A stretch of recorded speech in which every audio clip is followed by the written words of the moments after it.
അപ്പോൾ ഒരു നീണ്ട ലാഗിന് ശേഷമാണ് നമ്മൾ തിരിച്ചു വന്നിരിക്കുന്നത്. ഒരു ഹോസ്പിറ്റൽ കേസും സർജറിയൊക്കെ ആയിട്ട് ആകെപ്പെട്ട അവസ്ഥയിലായിരുന്നു. ഇപ്പോഴും കഴിഞ്ഞിട്ടൊന്നുമില്ല. അതിൻ്റെ ഇടയിൽ ചെയ്യാൻ പറ്റുന്നത് എന്താണോ അതൊക്കെ ഞാൻ ചെയ്യാൻ ശ്രമിക്കുന്നു, അത്രയേ ഉള്ളൂ. അപ്പോൾ അതുകൊണ്ടാണ് നമ്മളുടെ ഈ ലാഗും കാര്യങ്ങളൊക്കെ വന്നത്. അപ്പോൾ ഇനിയും അങ്ങോട്ട് ലാഗ് വരാനൊക്കെ ചാൻസ് ഉണ്ട്. പക്ഷെ പറ്റാവുന്നിടത്തോളം ഫാസ്റ്റിൽ ഞാൻ ചെയ്യാൻ നോക്കുന്നുമുണ്ട്. അപ്പോൾ ഇത്രയും കാലം തന്ന സപ്പോർട്ട് ഇനിയും അങ്ങോട്ട് കാണണം എന്ന് അഭ്യർത്ഥിക്കുന്നു. ഇത്ര മാത്രമേ എനിക്കിപ്പോൾ പറയാൻ പറ്റുള്ളൂ. പിന്നെ വേറൊരു കാര്യം പറയാനുള്ളത്, നിങ്ങളുടെ കയ്യിൽ നല്ല നല്ല സിനിമകൾ ഉണ്ടെങ്കിൽ ദയവായി സജസ്റ്റ് ചെയ്യുക. പക്ഷെ അങ്ങനെ സജസ്റ്റ് ചെയ്യുമ്പോൾ വേറെ ചാനൽസ് ഒന്നും അങ്ങനെ എക്സ്പ്ലെയിൻ ചെയ്യാത്ത സിനിമകളായിരുന്നെങ്കിൽ ഒന്നുകൂടെ നല്ലത്. അപ്പോൾ ഞാൻ കൂടുതലൊന്നും പറഞ്ഞ് ലേഖാക്കുന്നില്ല, നേരെ സിനിമയിലേക്ക് കടക്കാം. ഒരു സുപ്രഭാതത്തിൽ നമ്മളുടെ നായകൻ ഒരു കൺഫഷൻ നടത്തുന്നു. അതും അങ്ങേര് ചെയ്ത 14 കൊലപാതകത്തിൻ്റെ കൺഫഷൻ. ഒരു ടേപ്പ് വഴിയാണ് ഇതെല്ലാം ചെയ്യുന്നത്. ഇതൊക്കെ കണ്ട് പോലീസുകാരാണെങ്കിൽ ഞെട്ടിയിരിക്കുകയാണ്. ഇയാൾ എന്തിനാണ് ഈ ഒരു 14 കൊലപാതകം ചെയ്യുന്നത്? അയാളുടെ പ്രശ്നം എന്താണ്? അയാളുടെ കാരണങ്ങൾ എന്താണ്? ഇതൊക്കെയാണ് ഈ ഒരു സിനിമയിലൂടെ ചർച്ച ചെയ്തു പോകുന്നത്. അപ്പോൾ സിനിമയുടെ പേരാണ് റൈച്ചസ് കിൽ. സിനിമയുടെ ക്ലൈമാക്സിൽ ഒരു കുഴപ്പമില്ലാത്ത ട്വിസ്റ്റും കാര്യങ്ങളൊക്കെ ഉണ്ട്. എന്നും പറഞ്ഞതൊരു ഗംഭീര ക്രൈം ത്രില്ലർ എന്നൊന്നും ഞാൻ പറയുന്നില്ല കേട്ടാ. ഒരു കുഴപ്പമില്ലാത്ത ഒരു വൺ ടൈം വാച്ചബിൾ ആണ്. അപ്പോൾ നമുക്ക് നേരെ സിനിമയിലേക്ക് കടക്കാം.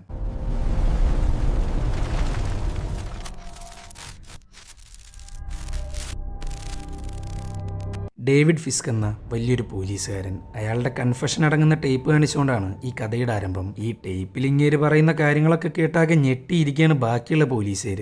കാരണം 30 വർഷത്തോളം ക്ലീൻ റെക്കോർഡുള്ളൊരു മനുഷ്യനായിരുന്നു ഇപ്പറഞ്ഞ ഫിസ്ക്. പക്ഷേ ഈ കാലയളവിൽ അയാൾ 14 മർഡർ ചെയ്തിട്ടുണ്ട്.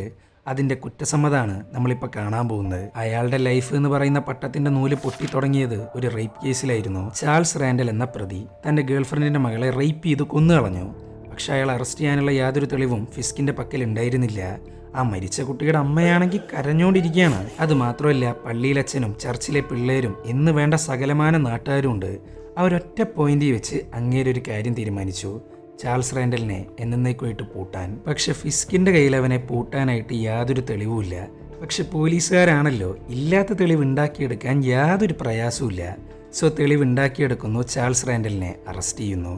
ഈ ഒരു രഹസ്യം ഫിസ്കിൻ്റെ പാർട്ട്ണറായ റൂസ്റ്ററിന് മാത്രമേ അറിയൂ. അങ്ങേരാണെങ്കിൽ ഒരിക്കലും അത് പുറത്തു പറയാനൊന്നും പോകുന്നില്ല. കാരണം റൂസ്റ്ററിന്റെ റോൾ മോഡലാണ് സാക്ഷാൽ ഫിസ്ക്. അതേപോലെ തന്നെയാണ് തിരിച്ചും. അവര് തമ്മിൽ അത്രയും വലിയൊരു ബോണ്ടുണ്ട്. സാധാരണഗതിയിൽ ദേഷ്യം വന്ന് ഫിസ്കിന്റെ കൺട്രോൾ പോകുമ്പോൾ അവനെ പിടിച്ചു നിർത്താൻ റൂസ്റ്റർ തന്നെ വേണം. ഈ ഫിസ്ക് അത്രയും ടെമ്പറിലൊരു മനുഷ്യനാണ്. അങ്ങനെ കാര്യങ്ങളെല്ലാം സ്മൂത്ത് ആയിട്ട് പോകുമ്പോഴാണ് അത് സംഭവിച്ചത്. Marcus Smith AKA spider, drugs, murders, smuggling എന്ന് വേണ്ട എല്ലാവിധ നല്ല പ്രവർത്തനവും ചെയ്യുന്ന ഒരു പാവം ഡോൺ.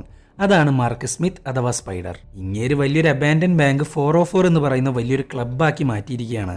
അതിനകത്താണ് സകലമാന ബിസിനസ്സും നടക്കുന്നത്. പക്ഷെ പുറത്തുനിന്ന് നോക്കിയാൽ അത് വേറൊരു ക്ലബ്ബ് മാത്രമാണ്. അങ്ങനെ അങ്ങോട്ട് കേസ് അന്വേഷിക്കാൻ വരികയാണ് ഫിസ്കും റൂസ്റ്ററും കൂടെ. ഇടിച്ചു കയറി ചെന്നങ്ങനെ അറസ്റ്റ് ചെയ്യാനൊന്നും എവിഡൻസ് ഇല്ല. സോ തെളിവ് കിട്ടുന്നത് വരെ വെയിറ്റ് ചെയ്തേ പറ്റുള്ളൂ. അങ്ങനെ ഇരിക്കുമ്പോഴാണ് ഫിസ്ക് ഒന്ന് ടോയ്ലറ്റിൽ പോകുന്നത്. അങ്ങോട്ടതാ ജെസിക്ക എന്ന് പറയുന്ന ലോയർ വരുന്നു, അതും ഡ്രഗ്സ് യൂസ് ചെയ്യാനായിട്ട്. എന്താ നോക്കുന്നത്? വേണ. ഇത് കേട്ടേക്ക് ബാഡ്ജാണ് അങ്ങേര് കാണിച്ചു കൊടുക്കുന്നത്.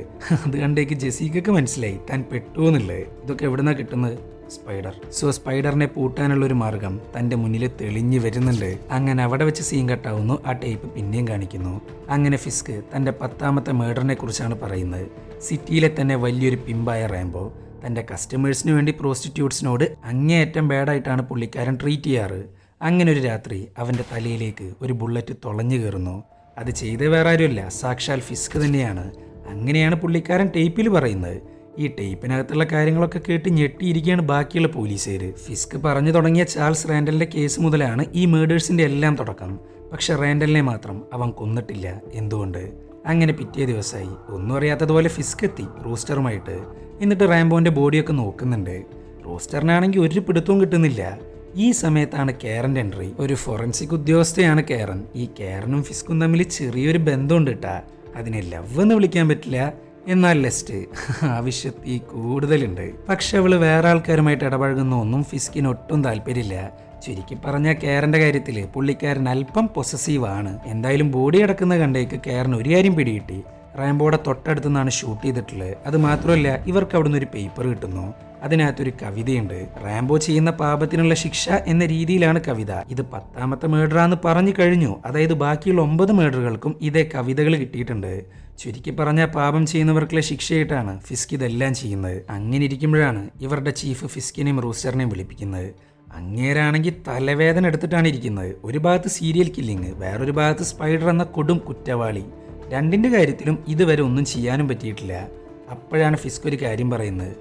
സാർ, പേടിക്കേണ്ട യാതൊരു ആവശ്യമില്ല. സ്പൈഡറിനെ പൂട്ടാനായിട്ട് എൻ്റെ കയ്യിലൊരു ഐഡിയ ഉണ്ട്. ഇവൻ പറയുന്ന ഐഡിയയുടെ പേര് പിടികിട്ടി കാണുമല്ലോ അല്ലേ? സാക്ഷാൽ ജെസീക്ക. ജെസീക്കേനെ സ്പൈഡറിന്റെ അടുത്തോട്ട് വിട്ടതിന് ശേഷം ഡ്രഗ്സ് വാങ്ങിച്ചെടുക്കും. ആ ഒരു മൊമെന്റിൽ സ്പൈഡറിനെ അറസ്റ്റ് ചെയ്യാനാ ഫിസ്കിന്റെയും റൂസ്റ്ററിന്റെയും പ്ലാൻ. പക്ഷെ ഇത്രയും വലിയൊരു കാര്യം ജെസീക്ക് ഇവർക്ക് വേണ്ടി ചെയ്തു കൊടുക്കുമ്പോൾ തിരിച്ച് എന്തേലും കിട്ടണം. സോ ജെസീക്കയുടെ ഇതുവരെയുള്ള എല്ലാ റെക്കോർഡ്സും ക്ലീൻ ചെയ്യാമെന്നും പറഞ്ഞിട്ടാണ് ജെസീക്കേനെ പറഞ്ഞു വിടുന്നത്. സ്പൈഡറിനാണെങ്കിൽ സ്ത്രീകൾ എന്ന് പറഞ്ഞ ഒരു വീക്ക്നെസ് ആണ്. എന്നാൽ അങ്ങേരി ഗാങ്സ്റ്റർ പണി തുടങ്ങിയിട്ട് കാലം കുറേയായി. അതുകൊണ്ട് അങ്ങേർക്കറിയാം വരുന്നത് പണിയാണോ അല്ലേന്നുള്ളത്. റൂസ്റ്ററും ഫിസ്കും ആണെങ്കിൽ ഫുൾ പോലീസുകാരായിട്ട് റെഡി ആയിട്ടാണ് ഇരിക്കുന്നത്. പക്ഷെ കാര്യങ്ങളെല്ലാം കയ്യിൽ നിന്ന് പോകുന്നു. സ്പൈഡർ ജെസീക്കേനെ പൊക്കി. പിന്നെ ഫിസ്ക് വെറുതെ ഇരിക്കോ, വേഗം തന്നെ അങ്ങോട്ട് പോകുന്നു. ഇത് കണ്ടേക്ക് സ്പൈഡറിന്റെ സെക്യൂരിറ്റി ആണേലോ അങ്ങ് ഗണ്ണെടുക്കുന്നു. പിന്നെ അവിടെ ഒരു ഗംഭീര ഷൂട്ട് ഔട്ടാ. എന്തോ ഒരു ഭാഗ്യത്തിന് ആർക്കൊന്നും സംഭവിക്കുന്നില്ല. എന്നാൽ സെക്യൂരിറ്റിയുടെ കാര്യത്തിൽ ഒരു തീരുമാനമായി. അത് മാത്രമല്ല, ജെസീക്കയുടെ ഷോൾഡറിനെ വെടിയേൽക്കുകയും ചെയ്തു. പക്ഷെ ഇതുകൊണ്ടൊന്നും സ്പൈഡറിനെ പൂട്ടാൻ പറ്റില്ല.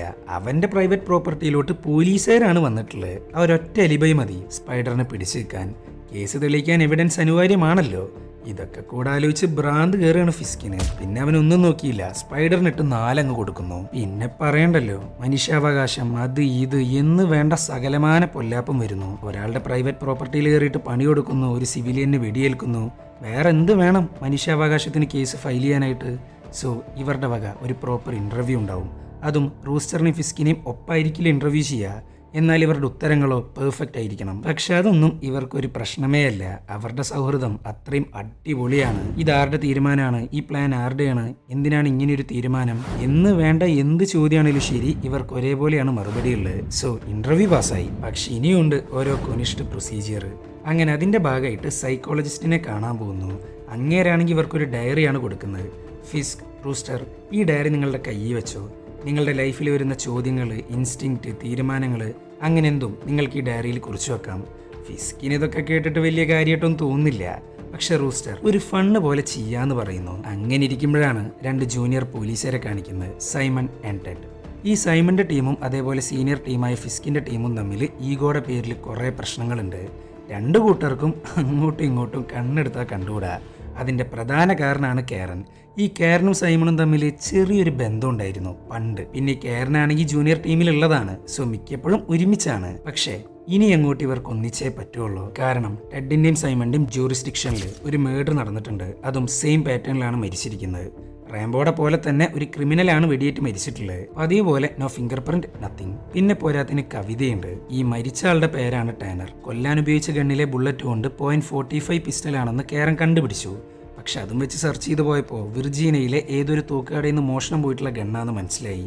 അതും ടാനർ തന്നെയാണ് മോഷ്ടിച്ചിരിക്കുന്നത്. ആ ഗണ്ണുകൊണ്ടാണ് ടാനറിനെ കൊന്നിരിക്കുന്നതും. സോ പിന്നെയും ഡെഡ് എൻഡിലാണ് എത്തുന്നത്. ഫിസ്ക് ആണെങ്കിൽ ഈ കേസ് എന്താ ഇങ്ങനെ, ആകെ ഭ്രാന്ത് കയറുന്നു എന്നൊക്കെ പറഞ്ഞ് തകർത്ത് അഭിനയിച്ചുകൊണ്ടിരിക്കുകയാണ്. അത് മാത്രമല്ല, സൈമന്റെ ഈ കേസ് പറഞ്ഞു വാങ്ങിച്ചിരിക്കുകയാണ് ഫിസ്ക്. അവരെങ്ങാനും കണ്ടുപിടിച്ചാലോ? എന്തായാലും ഫിസ്കിന്റെ 11ാമത്തെ കൊലപാതകമാണ് സാക്ഷാൽ ടാനർ. എന്നാൽ പിറ്റേ ദിവസം തന്നെ 12ാമത്തെ കൊലപാതകവും നടക്കുന്നു. ലയൽ എന്ന റേപ്പിസ്റ്റാണ് മരിച്ചിരിക്കുന്നത്. അങ്ങനെ ക്രൈം സീനിലോട്ട് ടെഡും സൈമണും എത്തി. എന്നാൽ അവരെക്കാൾ മുമ്പ് ഫിസ്കും റൂസ്റ്ററും അവിടെയുണ്ട്. അത്രയും ശുഷ്കാന്തിയാണ് ഫിസ്കിന്. അങ്ങനെ ഫിസ്കും റൂസ്റ്ററും കാരനും സൈമണും ടെഡും ഇവരുടെ മേലുദ്യോഗസ്ഥരും ചേർന്ന് ഇവിടെ നടക്കുന്ന എല്ലാ സീരിയൽ കില്ലിങ്സിന്റെയും ഫയൽസ് എല്ലാം ചെകഞ്ഞെടുക്കുന്നു. അപ്പോഴാണ് ഇതിനോട് സമാനമായിട്ടുള്ള കുറച്ച് കൊലക്കേസുകൾ ഇവരുടെ ശ്രദ്ധയിൽപ്പെടുന്നത്. അതും 2003 മുതലുള്ള കുറച്ച് കൊലക്കേസുകൾ. ഈ സമയത്താണ് ആ ടേപ്പ് പിന്നെയും കാണിക്കുന്നത്. ഞാൻ ആദ്യമായിട്ട് ഒരാളെ കൊല്ലുന്നത് 2003-ലായിരുന്നു. അന്നൊക്കെ എനിക്ക് ചെറുതായിട്ട് പേടിയുണ്ടായിരുന്നു. അത് ഞാൻ ജയിലിൽ പോകുന്നുള്ളതുകൊണ്ടല്ല, എൻ്റെ ജോലി പോവോ എന്ന് വിചാരിച്ചിട്ടാണ്. പിന്നീട് ഞാൻ മനസ്സിലാക്കി, ഈ ജോലിയിൽ ഞാൻ ഉള്ളിടത്തോളം കാലം ഒരാളും എന്നെ ക്രിമിനലായിട്ട് കാണാൻ പോകുന്നില്ല. ചുരുക്കി പറഞ്ഞ ഈ ജോലി തന്നെയാണ് എന്നെ രക്ഷിക്കുന്നതും. ആ ഒരു പോയിന്റ് വെച്ചിട്ടാണ് ഞാൻ ആ തീരുമാനമെടുത്ത് I will do this forever. അങ്ങനെ അവിടെ വെച്ച് ടേപ്പിന്റെ സീൻ കട്ടാവുന്നു. പിന്നെയും കഥയിലേക്ക് പോകുന്നു. ഇതുവരെ നടന്നിട്ടുള്ള എല്ലാ കേസിന്റെയും ഹിസ്റ്ററി പരിശോധിച്ചുകൊണ്ടിരിക്കുകയാണ് കാരൻ. അപ്പോഴാണ് ഇവൾക്കൊരു ഡൗട്ട് വരുന്നത്. സംഭവം വേറെ ഒന്നുമില്ല, സിനിമയുടെ ഫസ്റ്റ് സീനിൽ കാണിച്ച ക്രിമിനൽ ഉണ്ടല്ലോ ചാൾസ് റാൻഡൽ, അങ്ങേരെ പിടിച്ചിട്ടുള്ള ഫിസ്കും റൂസ്റ്ററും ഉണ്ടാക്കിയെടുത്ത തെളിവുകൊണ്ടാണ്. അതാണെങ്കിൽ ആർക്കും അറിയത്തൂല്ല. അന്ന് അവരുണ്ടാക്കിയെടുത്ത തെളിവാണ് ഒരു ഗണ്ണ്. സോ ചാൾസ് റാൻഡൽ ആ പെൺകുട്ടീനെ കൊല്ലുന്ന സമയത്ത് ക്രൈം സീനിൽ നിന്ന് ഒരു ഗണ്ണ് കിട്ടി, അതായത് ഫിസ്കും റൂസ്റ്ററും വെച്ച ഗണ്ണ്. ഇവിടെ നടക്കുന്ന സീരിയൽ കില്ലിങ്ങിൽ നിന്നും കൊന്ന സ്ഥലത്തുനിന്ന് ഗണ്ണ് കിട്ടുന്നുണ്ട്. അതുകൊണ്ട് അതും ഇതും തമ്മിൽ എന്തെങ്കിലും ബന്ധമുണ്ടോന്നാണ് പുള്ളിക്കാരിയുടെ സംശയം. അങ്ങനെ ആ സംശയത്തെക്കുറിച്ച് റൂസ്റ്ററിനോട് പറയുന്നു. പിന്നെ റൂസ്റ്റർ ഒന്നും നോക്കിയില്ല, ഫിസ്കിനെയും കൊണ്ട് നേരെ ജയിലിലോട്ടാണ് പോകുന്നത് ചാൾസ് റാൻഡലിനെ ചോദ്യം ചെയ്യാനായിട്ട്. പക്ഷെ യാതൊരു കാര്യം ഉണ്ടായിരുന്നില്ല, അങ്ങേർക്ക് ഇതുമായിട്ട് യാതൊരു ബന്ധവുമില്ല. അങ്ങനെ ഫിസ്കും റൂസ്റ്ററും ടെഡും സൈമണും കൂടെ ഒരു ഡിസ്കഷൻ വെക്കുന്നു. ഈ സമയത്ത് റൂസ്റ്റർ പറയാണ്, ഇപ്പൊ ഞാനാണ് കൊലപാതകി എന്ന് വിചാരിക്കുക, ഞാൻ പോകുന്നു, ഷൂട്ട് ചെയ്യുന്നു, തിരിച്ചു വരുന്നു, അവിടെ യാതൊരു പിടിവലിയും നടന്നിട്ടില്ല. വിച്ച് മീൻസ് അവരെ മുമ്പേ അറിയുന്ന ആരോ ആണ് ഞാൻ. അല്ലാണ്ടൊരിക്കലും അവർ നിൽക്കുന്ന വീടിന്റെ ഡോറോ കാറിന്റെ വിൻഡോയോ എനിക്ക് ഷൂട്ട് ചെയ്യാനായിട്ട് തുറന്നു തരില്ലല്ലോ. അത് മാത്രമല്ല, ഇന്ന സമയത്ത് ഇന്ന സ്ഥലത്ത് വിക്ടിം ഉണ്ടാവും എന്ന് അറിഞ്ഞിട്ട് തന്നെയല്ലേ ഞാൻ അങ്ങോട്ട് ചെല്ലുന്നതും. റൂസ്റ്റർ, അതിലൊരു തിരുത്തുണ്ട്. സംഭവമൊക്കെ അവർക്ക് നിങ്ങളെ അറിയാം, നിങ്ങൾക്ക് അവരെ അറിയാം. പക്ഷെ മരിച്ചിരിക്കുന്നതൊക്കെ ക്രിമിനൽസ് ആണ്. അവരങ്ങനെ ചുമ്മാ വാതിൽ തുറന്നു കൊടുക്കുന്ന ടൈപ്പല്ല. എല്ലാത്തിനെയും സംശയത്തിന്റെ കണ്ണിലാണ് അവർ കാണുക. പിന്നെ അവർ ബഹുമാനം കൊണ്ട് അല്ലെങ്കിൽ പേടി കൊണ്ട് വാതിൽ തുറക്കുന്ന ആരെങ്കിലും ആവണം അവരുടെ മുമ്പിലോട്ട് വരുന്നത്. പിന്നെ പോരാത്തിന് നിങ്ങൾ പറഞ്ഞതുപോലെ അവരെ കറക്റ്റായിട്ട് പഠിച്ച് അവരെവിടെ നിൽക്കുന്നോ അങ്ങോട്ട് പോയി അതും കണ്ട് അവർ പേടിച്ചിട്ട് വാതിൽ തുറക്കണമെന്നുണ്ടെങ്കിൽ അതിൻ്റെ ഉത്തരം എന്താ? ഇത് കേട്ടേക്ക് റൂസ്റ്റർ അവൻ്റെ ബാഡ്ജാണ് കാണിച്ചു കൊടുക്കുന്നത്. കള്ളന്മാരും കൊള്ളക്കാരും പേടിക്കുന്ന ഒരൊറ്റ ഗ്രൂപ്പ് മാത്രമേ ഉള്ളൂ, അതാണ് പോലീസ്. അതായത് കൊലപാതകി ഇവരുടെ കൂടെ തന്നെയുണ്ടെന്ന് ഇവർക്ക് മനസ്സിലായി. ഇത് കേട്ടേക്ക് ഫിസ്ക് ആണെങ്കിൽ വൻ സീന്, പോലീസ് ആവാൻ യാതൊരു ചാൻസും ഇല്ലാന്ന് പറഞ്ഞിട്ട്. അങ്ങനെ അവിടുന്ന് നേരെ പോകുന്നത് കേരനെ കാണാനാ. കേരൻ അവര് പറയുന്ന പ്രതി ഒരു പോലീസുകാരനാണ്. ശരിയാ, അങ്ങനെ ആവാനും ചാൻസ് ഉണ്ട്, ഒരിക്കലുമില്ല. ഇതൊരു സൈക്കോ ചെയ്യുന്ന സീരിയൽ കില്ലിങ്സാ. അങ്ങനെയൊക്കെ നോക്കിയാ നമ്മുടെ പോലീസിലും ഇല്ലേ അത്യാവശ്യം സൈക്കോസ്. ഇപ്പൊ നീ എന്നെ ടെമ്പർ തെറ്റിയാ ആരെങ്കിലൊക്കെ പിടിച്ചിടിക്കും, അതേപോലെ വ്യത്യസ്ത സ്വഭാവമുള്ള ആരെങ്കിലൊക്കെ ഉണ്ടാവും. ഇത് കേട്ടേക്ക് ഇങ്ങേരാണെങ്കിൽ ഒന്നും മിണ്ടുന്നില്ല. എന്തായാലും പോലീസുകാർക്കെതിരെയാണ് എല്ലാ വിരലുകളും ചൂണ്ടുന്നത്. ഈ വിരലുകൾ ഇവന്റെ നേർക്ക് വരാൻ പാടില്ല. സോ എത്രയും പെട്ടെന്ന് കേസ് വഴിതിരിച്ചു വിട്ടേ പറ്റുള്ളൂ. പിന്നെ പുള്ളിക്കാരനൊന്നും നോക്കിയില്ല, നൈസായിട്ടൊരു കഥയങ്ങ് ഇറക്കുന്നു. അതെ, പോലീസുകാരനൊക്കെ ഓക്കെ, പക്ഷേ ഇതൊരു എക്സ് പോലീസുകാരനാണേലോ, ഐ മീൻ വിക്ടിംസിനെ നേരിട്ട് അറിയുന്ന ഒരാള്. അങ്ങനെ ഇപ്പം ആരുള്ളു? മാറ്റ്. അങ്ങേര് പണ്ടേ ഉടായിപ്പ. ഒരു കൈക്കൂലി കേസിലാണ് പുള്ളിക്കാരൻ കുടുങ്ങുന്നത്. ആ സമയത്ത് എനിക്ക് വേണമെങ്കിൽ മാറ്റിനെ രക്ഷിക്കായിരുന്നു, പക്ഷെ ഞാനത് ചെയ്തില്ല. അതുകൊണ്ട് അവനക്ക് റിസൈൻ ചെയ്യേണ്ടി വന്നു. സോ പോലീസർക്കെതിരെ പക തോന്നിയിട്ട് മാറ്റ് ചെയ്യുന്നതാണേലോ. ഇത് കേട്ടേക്ക് റൂസ്റ്റർ ആണെങ്കിൽ ആസ് യൂഷ്വൽ ഫിസ്കിന്റെ കൂടെയാണ് നിൽക്കുന്നത്, ചിലപ്പാകാം എന്നൊക്കെ പറഞ്ഞിട്ട്. പക്ഷെ ജൂനിയർ പിള്ളേരായ ടെഡ് ആൻഡ് സൈമണ് ഈ കഥയോട് അത്ര വലിയൊരു ഇൻട്രസ്റ്റ് ഒന്നുമില്ല. അത് മാത്രമല്ല, ഇവരങ്ങോട്ട് ഒത്തുപോകുന്നില്ല ബിക്കോസ് ഓഫ് ഈഗോ ആൻഡ് കെയറൻ. അത് മാത്രമല്ല, ഇവർക്ക് നല്ല ഡൗട്ട് ഉണ്ട് ഫിസ്കിനെ. ഫിസ്ക് വരുന്നു, പെട്ടെന്ന് ഇവരുടെ കൂടെ കൂടുന്നു, ഇവരുടെ കേസിൽ മുൻകൈ എടുക്കുന്നു എന്ന് വേണ്ട, മൊത്തത്തിലൊരു സ്പെല്ലിംഗ് മിസ്റ്റേക്ക് ഉണ്ട്. എന്തായാലും തൽക്കാലത്തിന് ഫിസ്ക് പറഞ്ഞതനുസരിച്ച് ഇവർ മാറ്റിനെ ഫോളോ ചെയ്യുന്നു. പക്ഷെ ഒരു കാര്യം ഉണ്ടായിരുന്നില്ല, കാരണം അങ്ങേരെ ചോദ്യം ചെയ്തതിൽ നിന്ന് ഇവർക്ക് ഒരു കാര്യം വ്യക്തമായി. ലാസ്റ്റ് കൊലപാതകം നടക്കുന്ന സമയത്ത് മാറ്റ് ബ്രസീലിലായിരുന്നു. അതിന് തെളിവായിട്ടുള്ള പാസ്പോർട്ട്, വിസ, ബോർഡിംഗ് പാസ് എന്ന് വേണ്ട സകലതും ഉണ്ട്. അങ്ങനെ ഇരിക്കുമ്പോഴാണ് ഒരു ചർച്ച കാണിക്കുന്നത്. തൻ്റെ 13ാമത്തെ കൊലപാതകം ആ ചർച്ചിലെ ഫാദർ ആയിരുന്നു. അതും സിനിമയുടെ ഫസ്റ്റ് സീനിൽ കണ്ട അതേ ഫാദർ. കൊല്ലുന്നു, തോക്കുപേക്ഷിക്കുന്നു, കവിതയും വെക്കുന്നു. അതും അയാളുടെ ആസ്ഥാനത്ത് കയറ്റിയിട്ടാണ് വെക്കുന്നത്. ഇത്രയും കാലം കവിത വെച്ചിട്ടുള്ള ഒരു നോർമൽ സ്പോട്ടിലായിരുന്നു. പക്ഷെ ഇയാളുടെ ബാക്കിൽ തിരികെ കയറ്റണമെന്നുണ്ടെങ്കിൽ അതിന് അത്രയും വലിയ കാരണമുണ്ട്. അങ്ങനെ പിറ്റേ ദിവസമായി പതിവ് പോലെ ഫിസ്ക് എത്തുന്നു. കൂടെ കാരനും റൂസ്റ്ററും ഉണ്ട് കേട്ടാ. ഈ കവിതയിൽ പറയുന്ന അനുസരിച്ച് ഈ മരിച്ചു കിടക്കുന്ന ഫാദർ അൽത്താര ബാലന്മാരെ സെക്ഷുവലി അസോൾട്ട് ചെയ്യുന്നുണ്ട്, അതായത് റേപ്പ് ചെയ്യാറുണ്ടായിരുന്നു. അവരൊറ്റ കാരണം കൊണ്ടാണ് ഫാദറിനെ കൊന്നിരിക്കുന്നത്. പക്ഷേ ഈ ഫാദറിന്റെ പേരിൽ ഇന്നേ വരെ ഒരു കേസും ചാർജ് ചെയ്തിട്ടില്ല. എന്തിന്, ഒരു മോശം അഭിപ്രായം പോലും ഇല്ല. അങ്ങനെ ഇരിക്കുമ്പോഴാണ് ടെഡും സൈമണും കൂടെ ഒരു ഡോക്ടറെ കാണാൻ പോകുന്നത്. എതിരെ നിൽക്കുന്നത് ഒരു സീരിയൽ കില്ലറാണ്. അവരെക്കുറിച്ച് കൂടുതലായിട്ട് പഠിക്കണമെന്നുണ്ടെങ്കിൽ അതിനൊരു സൈക്കോളജിസ്റ്റിന്റെ സഹായം കൂടിയേ തീരൂ. അങ്ങനെ ഡോക്ടർ പറയാണ്, 2003 ഒരു കില്ലർ ഉണ്ടാവുന്നു. അവിടുന്ന് അങ്ങോട്ട് കുറച്ചു കാലം ഇടവിട്ടിട്ടാണ് കില്ലർ ഓരോ കൊലയും ചെയ്തിരിക്കുന്നത്. പക്ഷേ ഈ ഇടയായിട്ട് എല്ലാം വളരെ പെട്ടെന്നാണ്. വിച്ച് മീൻസ് അയാൾ പിടിക്കപ്പെടണമെന്ന് അയാൾ തന്നെ തീരുമാനിച്ചിട്ടുണ്ട്. അയാൾക്ക് ജസ്റ്റ് ലോകത്തിന് മുമ്പിൽ കാണിച്ചു കൊടുക്കണം അയാൾ ഒരു ബ്രില്യൻ കൊലയാളിയാണ്. അങ്ങനെ സൈമണും ടെഡും കൂടെ മരിച്ച ഫാദറിന്റെ ഫുൾ ഡീറ്റെയിൽസ് എടുക്കുന്നു. 20 വർഷങ്ങളിലായിട്ട് അങ്ങേര് ധാരാളം ചർച്ചിൽ ഫാദറായിട്ട് ഇരുന്നിട്ടുണ്ട്. അക്കൂട്ടത്തിലൊരു ചർച്ച് ഫിസ്കിന്റെ നാട്ടിലെ ചർച്ചായിരുന്നു. അതും കൂടെ കണ്ടേക്ക് ഇവർക്ക് സംശയത്തിന്റെ അളവങ്ങ് കൂടാൻ ആരംഭിക്കുന്നു. പിന്നെ അവരൊന്നും നോക്കിയില്ല, നേരെ ചീഫിനെ കാണാൻ പോകുന്നു. എന്നിട്ട് അവരുടെ ഡൗട്ടുകളെ കുറിച്ച് പറയുന്നു. ഇത് കേട്ടേക്ക് ചീഫാണേലോ വേഗം തന്നെ ഫിസ്കിനെ വിളിപ്പിക്കുന്നു, ഫാദറിനെ കുറിച്ച് ചോദിക്കുന്നു. മരിച്ച ഫാദറിനെ എനിക്കറിയാം, എന്റെ ഫസ്റ്റത്തെ കുർബാന ചെയ്ത് ഫാദറായിരുന്നു. അല്ല, നിങ്ങളുടെ ഇടവകയിൽ ഇയാൾ ഫാദറായിട്ടിരുന്നപ്പോ നിനക്ക് എന്തേലും അബ്യൂസോ മറ്റോ മനസ്സിലായി കാണുമല്ലോ ഞാൻ എന്താ ഉദ്ദേശിച്ചതെന്ന്. അങ്ങനെയൊന്നുമില്ല, അയാളെ ചെറുപ്പം മുതൽ എനിക്ക് അറിയാവുന്നതാ. അങ്ങനെ ഒരു സെക്ഷൽ അബ്യൂസ് ഒന്നും എനിക്കെന്തായാലും കിട്ടിയിട്ടില്ല എന്നൊക്കെ പറഞ്ഞ് തകർത്ത് അഭിനയിച്ചുകൊണ്ടിരിക്കുകയാണ് ഫിസ്ക്. പക്ഷെ ചീഫിനാണെങ്കിൽ ഒന്നും അങ്ങോട്ട് വിശ്വസിക്കാൻ പറ്റുന്നില്ല. അങ്ങനെ ചീഫ് റൂസ്റ്ററിനെ കാണാൻ പോകുന്നു. എന്നിട്ട് ഈ ഡൗട്ടുകളെ കുറിച്ചൊക്കെ അങ്ങേരോട് പറയുന്നു. ഇത് കേട്ടേക്ക് റൂസ്റ്റർ ആണെങ്കിൽ ചിരിച്ചുകൊണ്ടിരിക്കുകയാണ്. അങ്ങേർക്ക് അത്രയും വിശ്വാസമാണ് തന്റെ സുഹൃത്തിനെ, അയാൾ ഒരിക്കലും ചെയ്യില്ല എന്നാണ് റൂസ്റ്റർ പറയുന്നത്. എന്തായാലും ഇതിന്ന് ഒരു കാര്യം ഉറപ്പിച്ചു, ടെഡിനും സൈമണിനും തന്റെ പാർട്ണർ ഒരു കൊലയാളിയല്ല എന്ന് തെളിയിച്ചു കൊടുക്കാൻ. അതിനു വേണ്ടിയിട്ട് ആദ്യം തന്നെ പോകുന്നത് കേറന്റെ അടുത്തോട്ടാണ്. എന്നിട്ട് റൂസ്റ്ററിന് വേണ്ടിയിട്ട് കുറച്ച് ഇൻഫോർമേഷൻസ് കളക്ട് ചെയ്യാൻ പറയുന്നു. അങ്ങനെ റൂസ്റ്റർ ടെഡിന്റെയും സൈമണിന്റെയും മുന്നിലെത്തി, അതും ചാൾസ് റാൻഡൽ കൊന്നുകളഞ്ഞ പെൺകുട്ടിയുടെ അമ്മയുമായിട്ട്. ആ അമ്മയ്ക്ക് പറയാനുണ്ടായിരുന്നത് ഞെട്ടിക്കുന്ന കുറച്ച് കാര്യങ്ങളായിരുന്നു. എൻ്റെ മകളെ കൊന്ന് ചാൾസ് റാൻഡൽ തന്നെയാണ്, പക്ഷെ അവൻ എന്നെ കൊല്ലൂന്ന് ഭീഷണിപ്പെടുത്തിയപ്പോൾ എനിക്ക് അവൻ്റെ കൂടെ നിൽക്കേണ്ടി വന്നു. സോ കേസ് ക്ലോസ് ചെയ്യാൻ പോയിരുന്നു. പക്ഷെ പിന്നീട് എങ്ങനെയൊക്കെയോ അവനെ പോലീസുകാർ അറസ്റ്റ് ചെയ്തു. ചുരുക്കി പറഞ്ഞാൽ ചാൾസ് റാൻഡൽ എന്ന കൊടും കുറ്റവാളിയെ വിക്ടിമിൻ്റെ അമ്മ തന്നെ രക്ഷപ്പെടുത്താൻ നോക്കി. അവനെ പോലുള്ളവർ പുറത്ത് ഫ്രീ ആയിട്ട് നടന്ന കുറേ പെൺകുട്ടികൾ ഇനിയും ഇല്ലാണ്ടാവും. അങ്ങനെ സംഭവിക്കാണ്ടിരിക്കാനാ ഫേക്ക് തെളിവുണ്ടാക്കി ഫിസ്ക് അവനെ അറസ്റ്റ് ചെയ്ത്. എൻ്റെ ഫ്രണ്ട് ഒരു കൊലയാളിയാന്നുണ്ടെങ്കിൽ അവൻക്ക് ചാൾസ് റാൻഡലിനെ കൊന്നുകളഞ്ഞാൽ പോരെ. സോ നിങ്ങൾ വിചാരിക്കുന്ന ആളല്ല എൻ്റെ സുഹൃത്ത്. ഞാൻ ഇത്രയും പറഞ്ഞിട്ടും എൻ്റെ ഫ്രണ്ടിനെ കുറിച്ച് നിനക്കൊക്കെ സംശയം ഉണ്ടെങ്കിൽ ഞാനും വരാം നിങ്ങളുടെ കൂടെ. പക്ഷെ തെളിയിക്കണം ഇതെല്ലാം അവനാണ് ചെയ്യുന്നതെന്ന്. പിന്നെ ഫേക്ക് എവിഡൻസിൻ്റെ കാര്യം ആരും അറിയാനും പാടില്ല. അത് പുറത്തറിഞ്ഞാൽ ചാൾസ് റാൻഡൽ രക്ഷപ്പെടും. അത് സംഭവിക്കാൻ ഒരിക്കലും പാടില്ല. ഇതിൻ്റെ ഇടയിലാണ് സംശയങ്ങൾ കാരണം ഫിസ്കിനെ ചീഫ് അങ്ങ് കേസിൽ നിന്ന് മാറ്റി നിർത്തുന്നത്. അതോടുകൂടി അങ്ങേർക്കാണെങ്കിൽ ഭ്രാന്ത് കയറുന്നു. റൂസ്റ്റർ ഒരു വിധത്തിലാണ് പിടിച്ചു നിർത്തുന്നത്. ആവശ്യമില്ലാണ്ട് ഇപ്പോൾ പ്രശ്നം ഉണ്ടാക്കി കഴിഞ്ഞാൽ ഫിസ്കിന് തന്നെയാണ് ദോഷം ചെയ്യുക. എന്നാൽ ഫിസ്കിന് അവൻ്റെ ഭ്രാന്ത് അടക്കി വെക്കാൻ പറ്റുന്നില്ല. സോ അന്ന് രാത്രി തന്നെ ഐവാൻ എന്ന റഷ്യൻ ക്രിമിനലിനെ അങ്ങ് ഇല്ലാണ്ടാക്കുന്നു. അതുമാത്രമല്ല, സൈമന്റെ വീടിന് നേരെ അങ്ങ് ഷൂട്ട് ചെയ്യുന്നു. ഇവനെ കേസിൽ നിന്ന് മാറ്റി നിർത്താൻ മെയിൻ കാരണം തന്നെ സൈമണും ടെഡുമാണ്. പക്ഷെ അത് മാത്രമല്ല പ്രശ്നം, ഇങ്ങേരുടെ കേറനെ ലെവൻ തട്ടിയെടുക്കുമെന്ന് നല്ല പേടിയുണ്ട് ഫിസ്കിന്. അങ്ങനെ അന്ന് രാത്രി മുതൽ കേറനെ ആരോ ഫോളോ ചെയ്യുന്നു. കേറനാണെങ്കിൽ ആകെ പേടിച്ചിരിക്കുകയാണ്.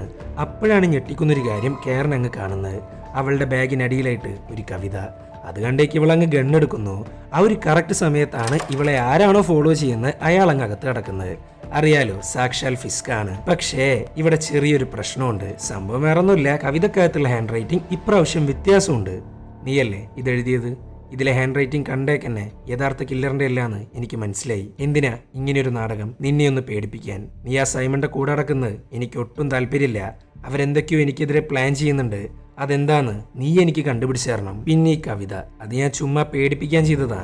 ചുരുക്കി പറഞ്ഞ അങ്ങേര് മനഃപൂർവ്വം ഫേക്ക് ആയിട്ട് ഉണ്ടാക്കിയെടുത്തൊരു കവിതയാണ്. അയാളുടെ അകത്തുള്ള പൊസസീവ്നെസ് കാരണം യഥാർത്ഥ ഹാൻഡ് റൈറ്റിംഗ് കാണിച്ചു കൊടുത്താൽ അങ്ങേര് കുടുങ്ങുമല്ലോ.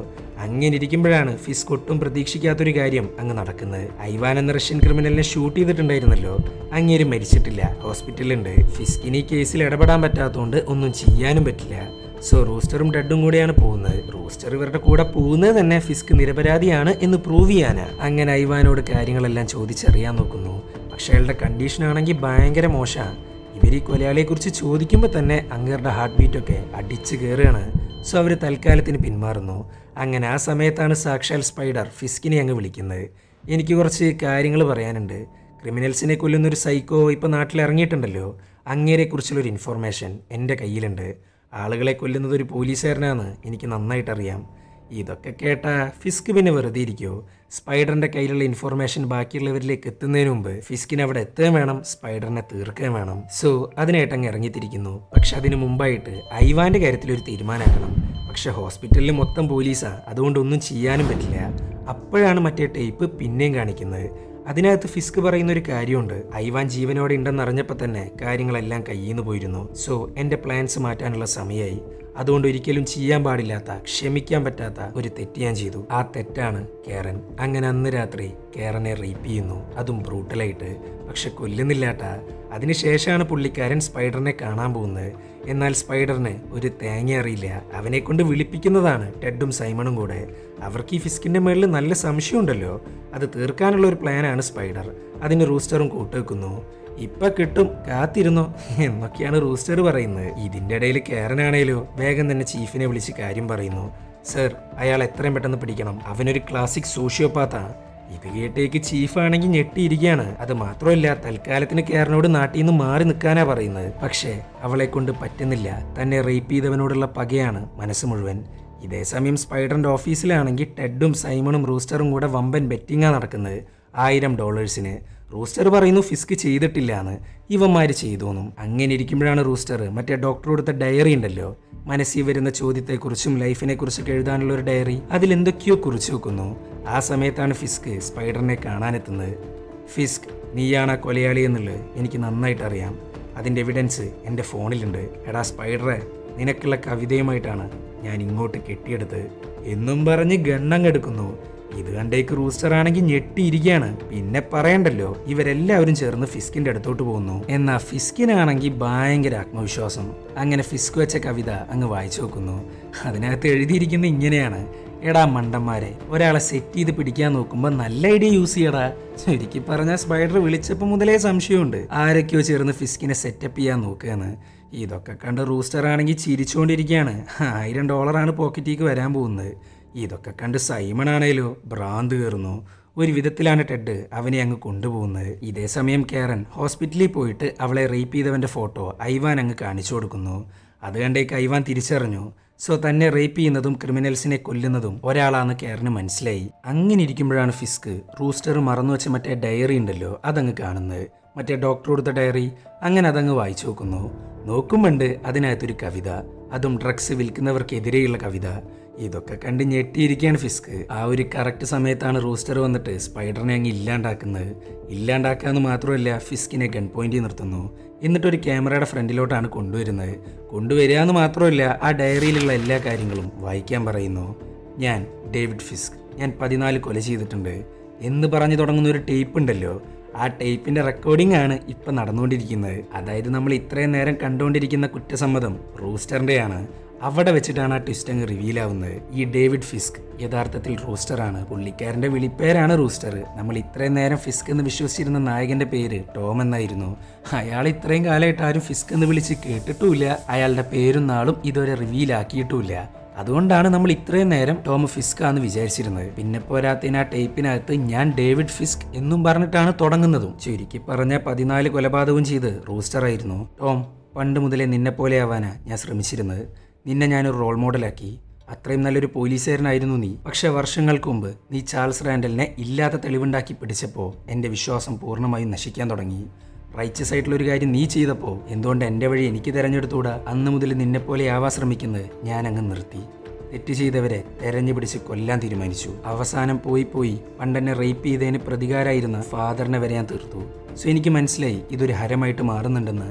സോ ഞാൻ തന്നെ തീരുമാനിച്ചു പോലീസുകാരെന്നെ പിടിക്കണമെന്നുള്ളത്. പക്ഷെ അതിനായിട്ട് വ്യക്തമായിട്ടുള്ളൊരു പ്ലാൻ ഉണ്ടായിരുന്നു എൻ്റെ കയ്യിൽ. എന്നാൽ അപ്പോഴാണ് ഐവാൻ മരിക്കാണ്ട് രക്ഷപ്പെടുന്നത്. അവനെ കൊല്ലാൻ വേണ്ടി ഹോസ്പിറ്റലിൽ ഞാൻ പോയതാ. പക്ഷെ അവിടെ ആകെ പോലീസായിരുന്നു.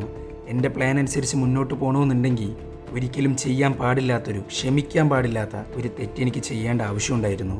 സോ ഞാൻ നിൻ്റെ കേരനെ അങ്ങ് റേപ്പ് ചെയ്തു. പക്ഷെ കൊന്നിട്ടില്ല.